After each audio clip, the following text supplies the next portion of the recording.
to talk about hunger this month. And I want to focus this week specifically on our thinking around hunger. And I want to ask a couple of questions. I want to get really specific about what you're thinking about the hunger. Because I think we have this negative association with hunger, and it can be hard to undo.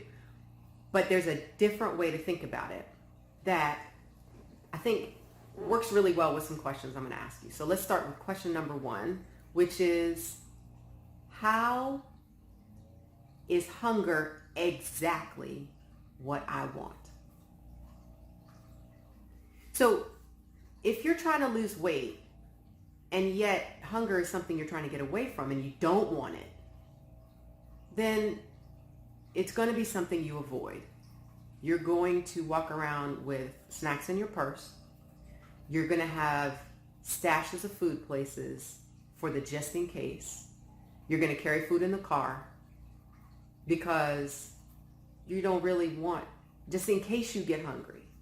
It's kind of like when we walk around with the kids and we always have, bags of this or snacks of that or whatever in our traveling bag. Because if they get hungry and they get cranky, we're going to stick a snack in them real quick. We do that to ourselves too. And yet we're grown people with the option to take snacks and meals from our hips, our thighs, our belly, or wherever we have extra.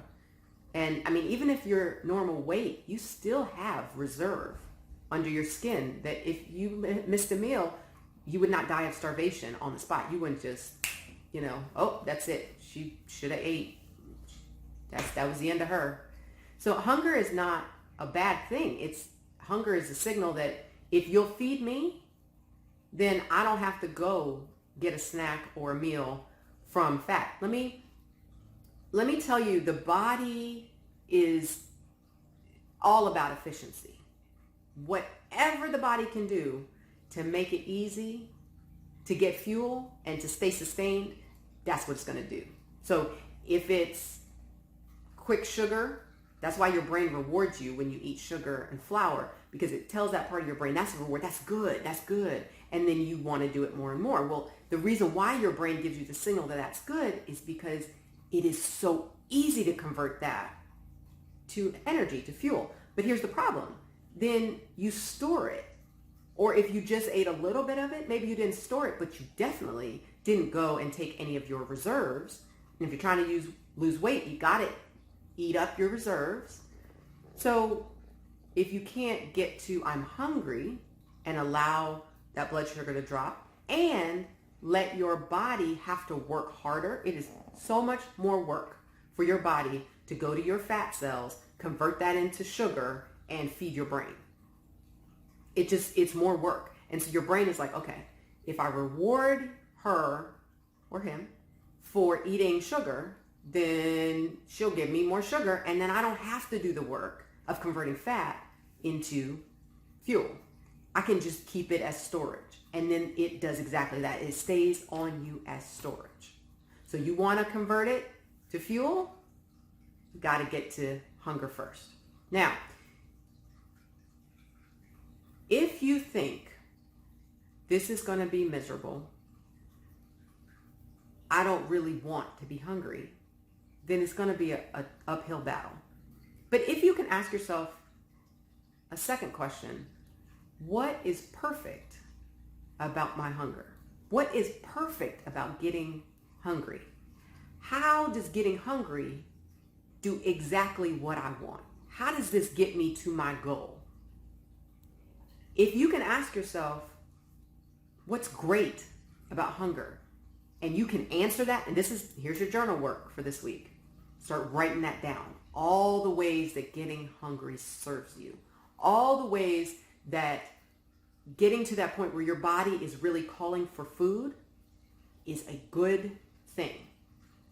Okay? If you can get there, then when hunger starts to approach, you don't try to tamp it down with a handful of almonds, or I'll just drink a little juice. I'll just take the edge off. You won't do that. You'll let your, and this is where some of the weight loss basic stuff comes in. You'll let your blood sugar levels fall a little bit. You'll let the insulin fall, so you're not in storage mode. You will keep fighting to be fat adapted. You will work at waiting for the times you're going to eat and working your plan and eating all your veggies and staying away from the sugar and the flour and all the stuff I talked about in weight loss basics.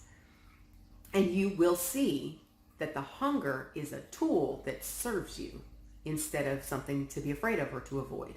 So ask yourself those questions. How is hunger exactly what I want?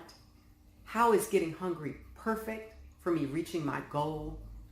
What are the things about hunger that absolutely do what I want? And write that stuff down. And that's going to start giving you some thoughts and some ways to think when you're in that moment when you walk by. I walked by one of my kids' bagels this morning and I was like, ooh. And then I was like, I don't really want that. That works against me. So you'll start having those as arrows in your quiver, as, you know, tools in your arsenal for battling those thoughts that start to make you think that you should be doing something different. And that is where we're going next week. So those little thoughts, those little gremlin thoughts that give you reasons not to do what you've committed to. Okay, so we're going to get into that. Come back. Give me a thumbs up. Subscribe so you don't miss it. I don't want to miss you guys. Come back. And we're going to get into the last week of hunger. Okay? I'll see you soon. Thanks for being here.